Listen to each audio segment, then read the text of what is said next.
tema que vamos a ver trata sobre un conjunto de síntomas llamados síndrome de obsesión por llegar o salir o terminar una tarea. Este concepto nace con el nombre del síndrome de obsesión por llegar a casa, lo cual es natural cuando uno termina su jornada de trabajo y quiere llegar rápidamente a su casa para poder comenzar su descanso, verse con sus familiares, etc. El síndrome se llama actualmente el Get Home Itis Syndrome, donde el sufijo itis en medicina indica inflamación, algo que definitivamente no está bien. Entonces así fue llamado en la bibliografía anglosajona. El síndrome de obsesión por llegar a casa recibe este nombre. Y vamos a ver qué es lo que nos hace hacer a las personas que caemos víctimas de este síndrome.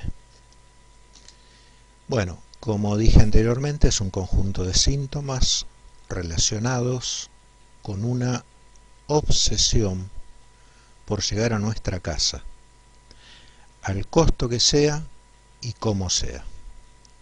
Esa vendría a ser una definición bastante aproximada a lo que el síndrome nos puede llegar a afectar en la seguridad de las tareas que estamos haciendo. Es decir, es una obsesión por llegar a nuestra casa sin importar el costo que tenga y como sea. Entonces la conducta nuestra se ve afectada debido a temas familiares, como dije anteriormente. Llegar a casa, están nuestros seres queridos, nuestros afectos. Entonces, cuando uno sale de sus trabajos, las personas que caen en este síndrome incurren en numerosos actos inseguros con tal de lograr llegar a casa lo antes posible, que es lo que dice el primer párrafo: llegar a casa al costo que sea y de la manera que sea. Bueno, si hay que incurrir en una serie de actos inseguros para hacerlo, y lo haremos. Llámese cambiar continuamente de carril, llámese ir muy pegado al auto de adelante esperando que se corra, mantener velocidades inseguras, jugar con la velocidad a ver si llego al próximo semáforo y estaré pasando medio rojo, medio amarillo. Toda esa serie de cosas. Ustedes podrán encontrar otros ejemplos. Asociado con este síndrome, ya entrando en el transporte, o tal vez no, tal vez en el ámbito hogareño, hay otros autores que consideran poner en escena el nombre de otro síndrome, pero que no está relacionado con el tema de llegar a la casa de uno, sino de la obsesión por llegar a otro lugar, pero que no es la casa, pero que en el fondo causan los mismos síntomas.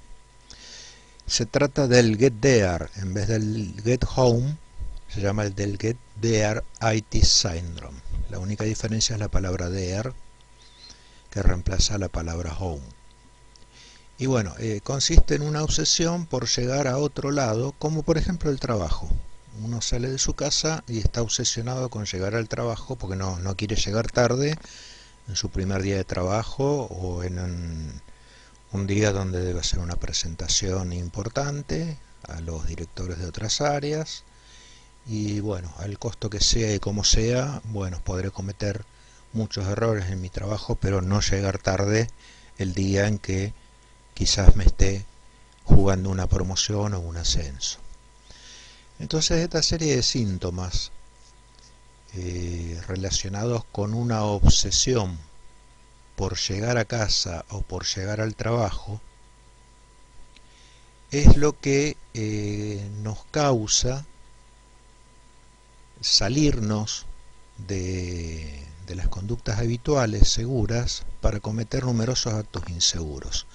Y relacionado con eso, acuérdense que el acto inseguro en los modelos de investigación simple forma parte de la causa directa de los accidentes. Bien, y ya excediendo las barreras del transporte, podemos agregar una tercera expresión llamado el síndrome de terminar-itis, el síndrome de obsesión por terminar una tarea, como por ejemplo una tarea en un taller de máquinas, una tarea en un taller de tornería, de autopartes, en una carpintería, cualquier tarea que uno tenga la obsesión por terminar porque está cansado, porque se le hace tarde para llegar a otro lugar, y bueno, con tal de terminarla va a cometer actos inseguros, igual que los otros dos síntomas anteriores, como por ejemplo, como ya hemos visto muchas veces, el tema de saltearnos normas de procedimientos o saltearnos algunos pasos de las normas de procedimiento con el fin de ahorrar tiempo. Acordémonos que este síndrome tiene como principal objetivo llegar a un lugar o terminar una tarea al costo que sea y como sea. Y si tengo que saltear pasos de una norma de procedimiento o no perder tiempo en ir a buscar un equipo de protección personal porque estoy haciendo una tarea riesgosa, bueno, con tal de ahorrar ese tiempo lo hago el trabajo en condiciones inseguras, que también es la otra causa, la otra componente de la causa directa de los accidentes, ¿sí? Los actos inseguros por un lado y el trabajar en condiciones inseguras por el otro. Vamos a ver un ejemplo del síndrome de obsesión por llevar en el ámbito marítimo. Acá estamos viendo dos buques, uno que tiene un rumbo de componente sur y otro que tiene un rumbo de componente oeste. Los dos buques tienen una ETA similar al punto de encuentro donde se interceptaría la prolongación de ambos canales. Entonces, lo que va a ocurrir es que con el paso del tiempo, el buque blanco, el buque que tiene una silueta de color blanco, está viendo que el buque que está pintado de negro está llegando antes a esa intersección y decide cederle el paso, a pesar de que las normas establecen que quien tiene la corriente de popa tiene prioridad de paso. Pero bueno, vamos a suponer que hubo una coordinación entre ambos buques, que el buque pintado de color negro le dice que viene con mucho calado, con dificultades de gobierno, y le pide al otro buque si por favor lo puede esperar hasta que él franquee la intersección, y bueno, el buque de color blanco accede por una cuestión de seguridad de la navegación.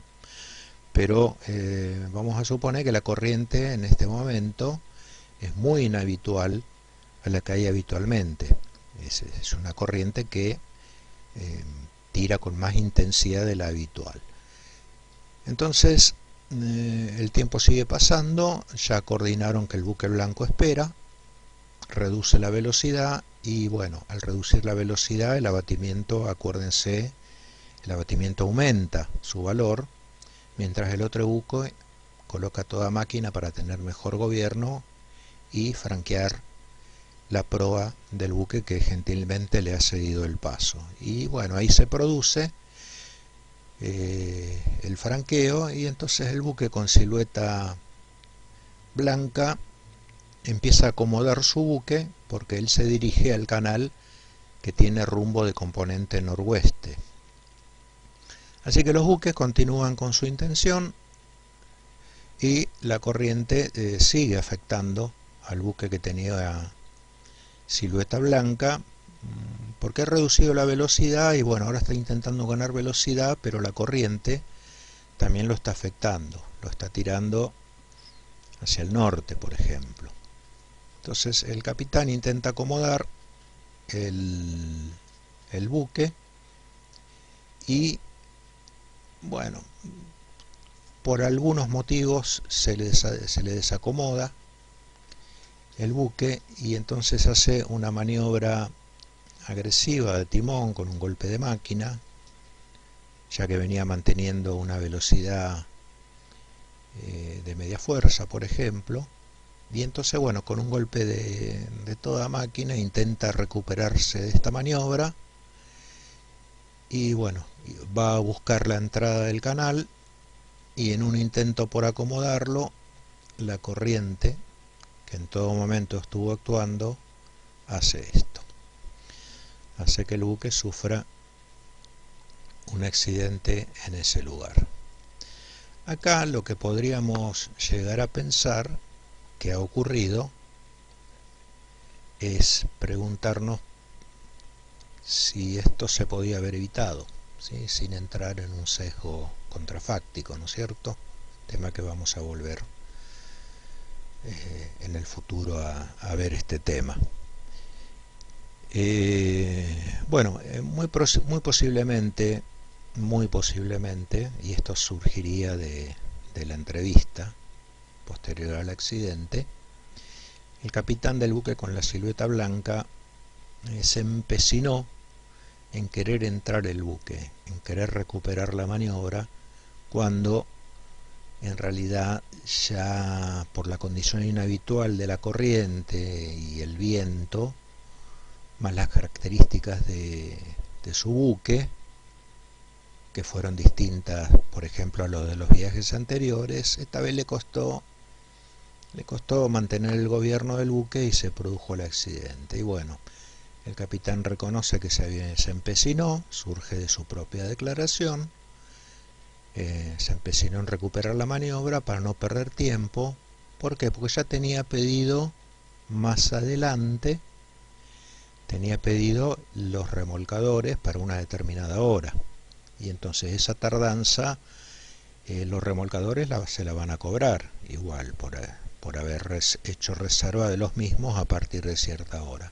Entonces el capitán se empecinó y este es el resultado, cuando en realidad existe una manera de solucionar esto, pero bueno, requiere mucha experiencia, que es la de decidir el momento de decisión de abortar la maniobra que uno está haciendo, porque ya ve, ya intuye, o que no le va a salir, o que si le sale, la maniobra se va a terminar realizando en forma insegura.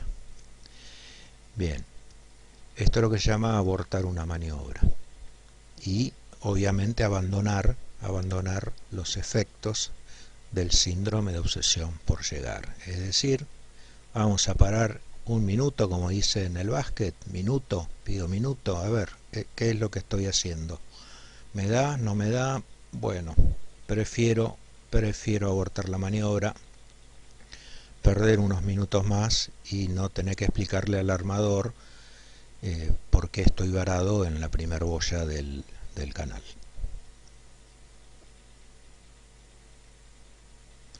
Vamos a ver un ejemplo ahora, no del síndrome de obsesión por llegar, sino del otro, del síndrome de obsesión por salir. Vamos a salir un poco del ámbito marítimo, vamos a entrar al ámbito aéreo. El vuelo 301 de la aerolínea Virgin Air había llegado a República Dominicana el 16 de enero de 1996 y se trataba de un vuelo charter, no tenía línea regular. La aeronave era alquilada y bueno, el 16 de enero llega a República Dominicana y al no poder completar el pasaje para el regreso, se queda en República Dominicana por más de 20 días. Y los días van pasando y pasando y pasando, ¿sí? Llega el 16 de enero, así que estos días van pasando. La tripulación no tiene claro cuándo van a volver al servicio, por lo cual están en el hotel, no saben cómo administrar sus horas de descanso o sus horas de esparcimiento, no tienen idea clara de cuándo van a volver al servicio, y los días van pasando y esa conducta ya de ordenada de llegar, cambiar la tripulación, regresar y en el medio con los horarios de descanso, es como que se va perdiendo. Y bueno, después hay como una falta de control, no se sabe cuándo uno va a regresar, pero los días siguen pasando y no hay novedades, no hay novedades. Bueno, se están impacientando, ¿no es cierto? Parece que todo esto transcurre muy lentamente, pero acuérdense que hay uno que no pierde la paciencia, que es el accidente que siempre tiene mucha más paciencia que uno, está esperando pacientemente y mirando esta situación, donde no hay hay dos incertidumbres: no saber en qué fecha van a ser llamados al servicio, en qué fecha, y no saber a qué hora van a ser llamados al servicio, y no sabe cuánto va a durar el vuelo. Capaz que le sale un vuelo de República Dominicana a Miami de pocas horas, o sale un vuelo de República Dominicana a Frankfurt, por ejemplo, un viaje de muchas horas. Bueno, siguen impacientes. Bueno, el accidente no, el accidente está esperando hasta que llega el 5 de febrero, llega el 6 de febrero, todos estos días de incertidumbre, de no saber qué va a pasar, y obviamente las ansias de regresar a casa. Esta tripulación ya van más de 20 días que están fuera de su hogar y sin regresar a él. Bueno, entonces el 6 de febrero se produce un golpe de suerte para la aerolínea Virgin Air. ¿Por qué? Porque un grupo de turistas que tenía que regresar desde República Dominicana a Frankfurt en un Boeing 767 no puede hacerlo porque el 767 sufre un desperfecto, por lo cual los mecánicos le comunican a la aerolínea que no va a ser posible utilizar esa aeronave. Y como en el aeropuerto estaba estacionado el avión de Virgin Air, que era una aeronave parecida pero más pequeña, un Boeing 757, bueno, deciden contratarlo para llevar a todos estos turistas de regreso a Frankfurt sin que ocurran más demoras de las que ya tenían. Bueno, al principio pareció ser un golpe de suerte para la aerolínea, porque enseguida, en el mismo aeropuerto, había una aeronave que estaba dispuesta a emprender el vuelo. Lo único que hacía falta era reunir a la tripulación. Bueno, a las 21 horas ocurre el llamado. A las 22:15 ya casi la totalidad de la tripulación de Virgin Air ya estaba a bordo, pero faltaba un tripulante que, justamente como no sabía cuándo iban a ser llamados al servicio ni a qué hora, no sabía cómo administrar su tiempo de descanso. Bueno, costó una hora adicional ubicarlo y traerlo al aeropuerto, y entonces ya la tripulación estaba lista y completa, con el grupo de más de 180 turistas que regresaban a Frankfurt. Bien, esto ocurre el 6 de febrero y La demora justamente en encontrar al último tripulante es debido a esto que repetí numerosas veces.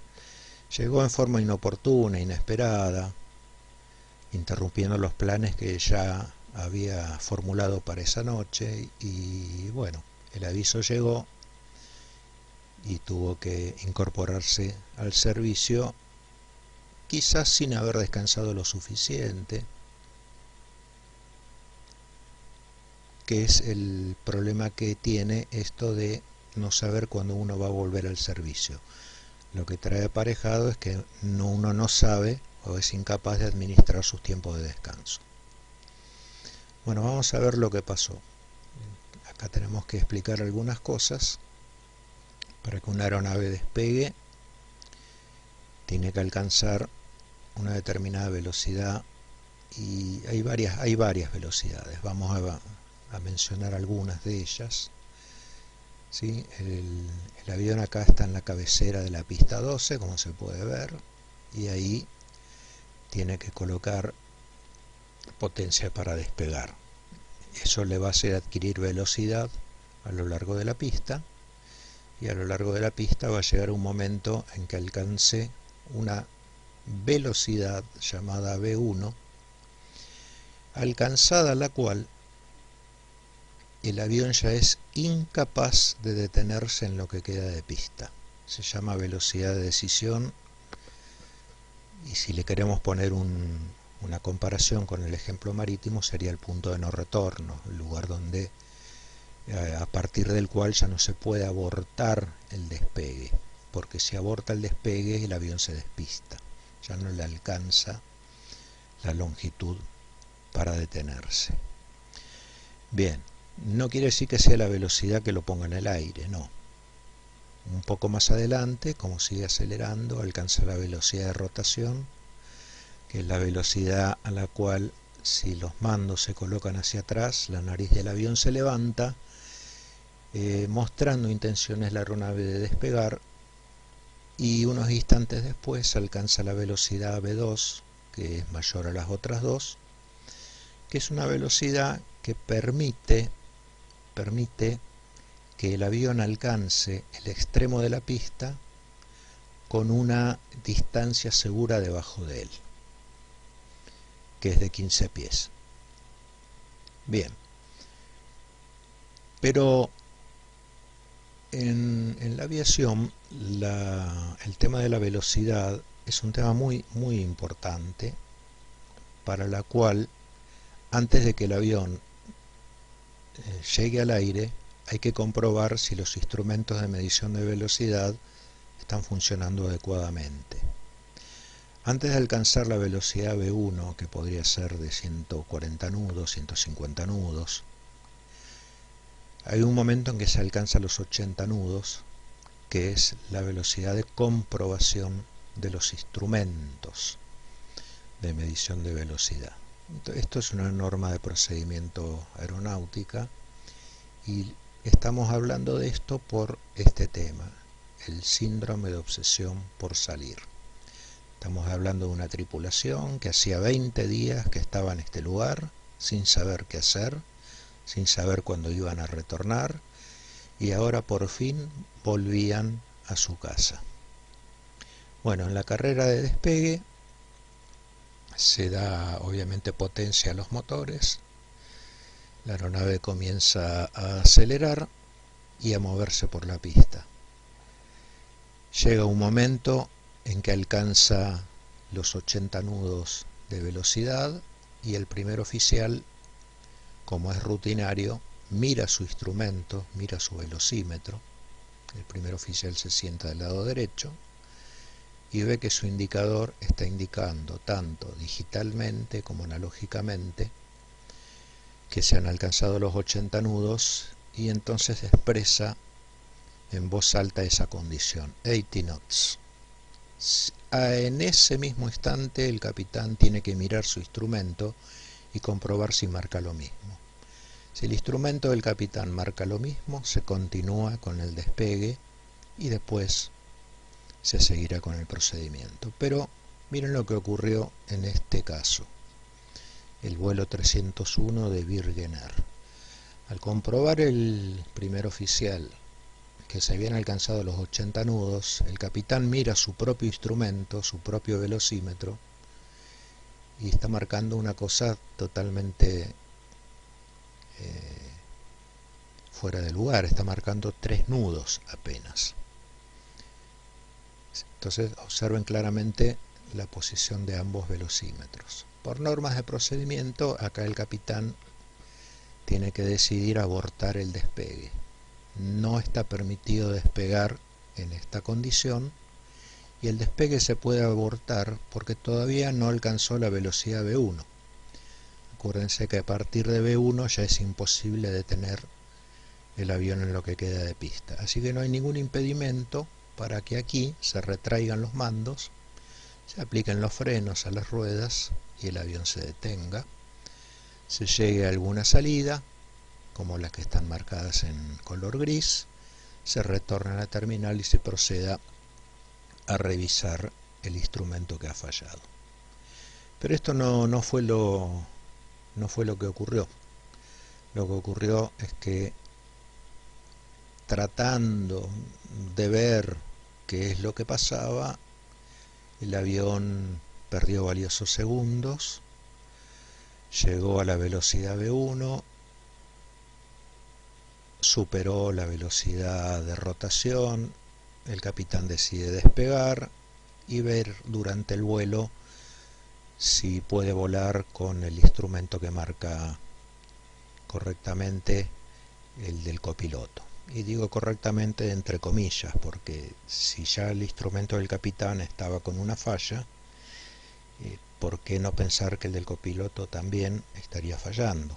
A pesar de que, bueno, no están conectados de ninguna manera, son sistemas independientes, etc. El avión asciende, comienza a ascender, y esa discrepancia entre las velocidades distintas de ambos instrumentos hacen que 5 minutos después de producido el despegue, el avión impacte en el agua y caiga a unas 14 millas del aeropuerto de Puerto Plata en República Dominicana. Bien, si uno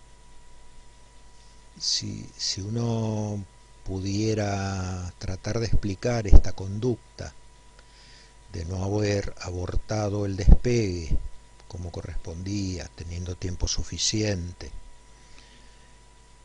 por no haber alcanzado la velocidad V1, hay que encontrarle una lógica a la conducta de esta tripulación, porque cuando es muy conocido que si no se da la comprobación de los 80 nudos, se tiene que abortar el despegue porque acá no se hizo.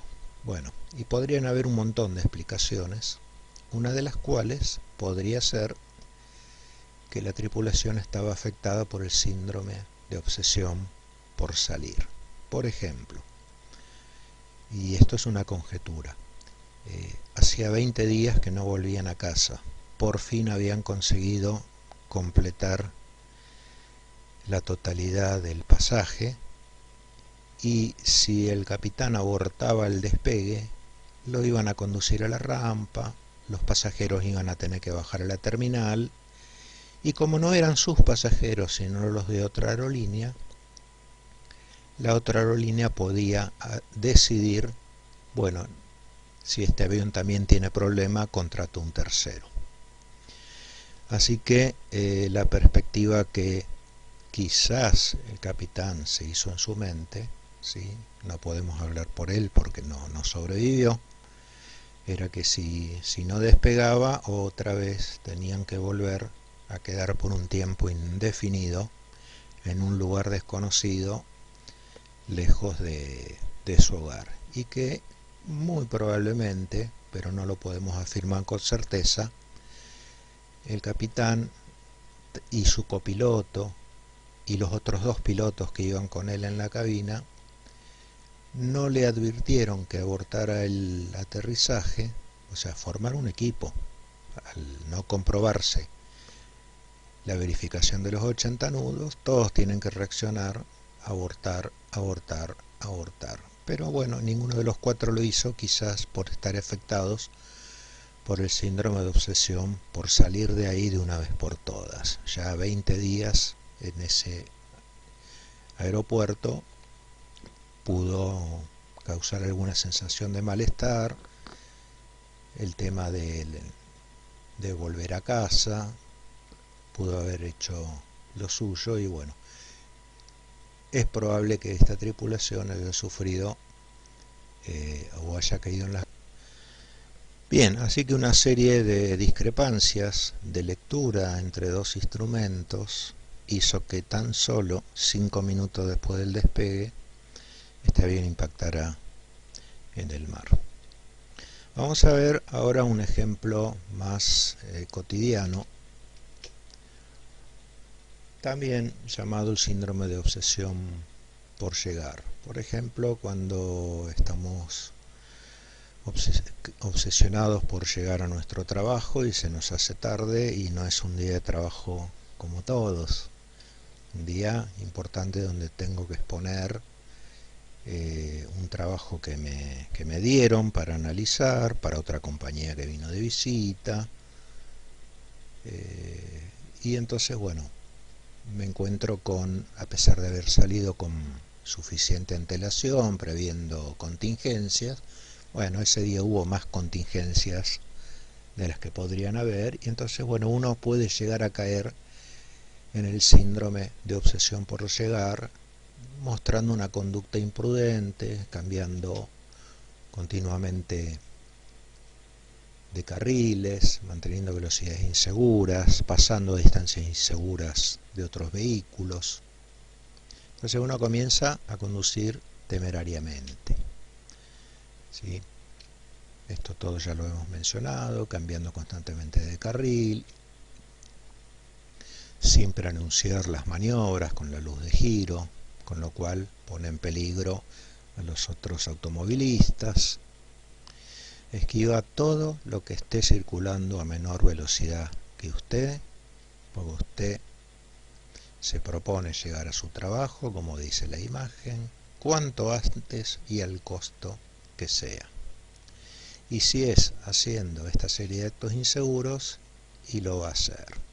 Cruza inclusive los semáforos en verde sin asegurarse que nadie esté cruzando en rojo, tema que ya hemos visto en el tema de complacencia, la complacencia al tráfico. E incluso, como ya mencionamos antes, jugar con el semáforo a ver si lo cruzo en rojo o en amarillo, o cambiando de amarillo a rojo, o tratar simplemente de ganarle el semáforo. Bueno, cuando esto pasa, tendría que darme cuenta solo, por los bocinazos que me hacen los demás, de que uno está bajo los efectos del síndrome de obsesión por llegar, ¿sí? Ahí en el último renglón figura que inclusive usted usa el celular para avisar que ya está en camino, como para que no se nota que está llegando demasiado tarde. Bien, ha caído en el síndrome de obsesión por llegar. Bien, entonces hay una constante en este síndrome. Uno se ve obligado a efectuar numerosos actos inseguros o inclusive desempeñarse en condiciones inseguras, como vamos a ver en el ejemplo que sigue, también que es un ejemplo cotidiano. Este le vamos a llamar, como no es en un medio de transporte, le vamos a llamar el síndrome de terminar itis, el síndrome de obsesión por terminar una tarea.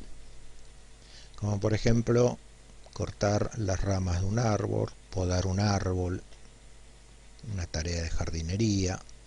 Como se puede observar, hay elementos de protección personal que se ponen, como los guantes, los cascos, las gafas, en el caso de que salga alguna astilla despedida, ya sea del árbol o presente en el viento. Y con tal de terminar la tarea cuanto antes, obvio el tema de buscar un arnés que me sujete a una parte segura del árbol que estoy cortando, o el tema de subir al árbol por una zona insegura, trepando, y no traigo una escalera adecuada. No, me quiero ahorrar todo ese tiempo porque quiero terminar el trabajo ahora. Inclusive podría encontrar haciéndome ese trabajo utilizando herramientas que son inadecuadas para ese efecto. Acá por ejemplo está usando una motosierra como es correcto, pero ¿qué pasa si se usa una amoladora al que se le pone el disco de una sierra circular? Bueno, ahí ya le estamos sumando el tema de que estamos trabajando en una condición insegura. Bien, entonces nos vamos retrasando en la tarea, todo empezó bien y bueno, se acerca la hora del almuerzo, se está pasando la hora del almuerzo, no terminé la tarea y falta muy poco para terminar la tarea. El sol empieza a pegar muy fuerte, lo cual hace que el trabajo sea incómodo y que aumenten mis ganas por terminar esa tarea que me está demorando llegar a un almuerzo. Y entonces bueno, uno se apura, no se pone los elementos de seguridad como por ejemplo el arnés o ir a buscar una escalera para subir ahí en una forma más segura. Y bueno, obsesionado por acabar esta tarea de una vez por todas, como sea y al costo que sea, uno decide emplear atajos, ¿sí? Como por ejemplo lo que ya dijimos anteriormente, dejar de usar los elementos de seguridad que corresponden, con lo cual empiezo a trabajar tanto en condiciones inseguras como realizando actos inseguros. Así que este es el tema del síndrome de obsesión por terminar una tarea. Bien, como una reflexión final, ya terminando este video, recuerden entonces que este síndrome, que tiene estos tres nombres que se ven en la pantalla, puede tener múltiples caras. Puede funcionar dentro del transporte o fuera del ámbito del transporte, y que va a hacer que uno incurra en numerosos desvíos, como por ejemplo hacer actos inseguros, apartarse de normas de procedimiento y a generar, sin saberlo, tenemos que ser conscientes, aunque no lo sepamos o aunque no lo veamos, que se está generando una cadena de errores, eventos y circunstancias, ser consciente que se podría estar generando esa cadena y que al hacerlo están aumentando las probabilidades de que podamos llegar a tener un accidente. Ese accidente que se encarga de formar equipos muy buenos, y ahora tenemos un nuevo jugador llamado el síndrome de obsesión por llegar, al que lo incluimos ahí en el equipo que tenemos ahí abajo, y el accidente no está ahí a la vista, hay otros jugadores, pero él va a aparecer en el momento que sea oportuno porque tiene mucha paciencia. Al pie del video, como siempre, encontrarán el apunte de este tema que acabamos de ver.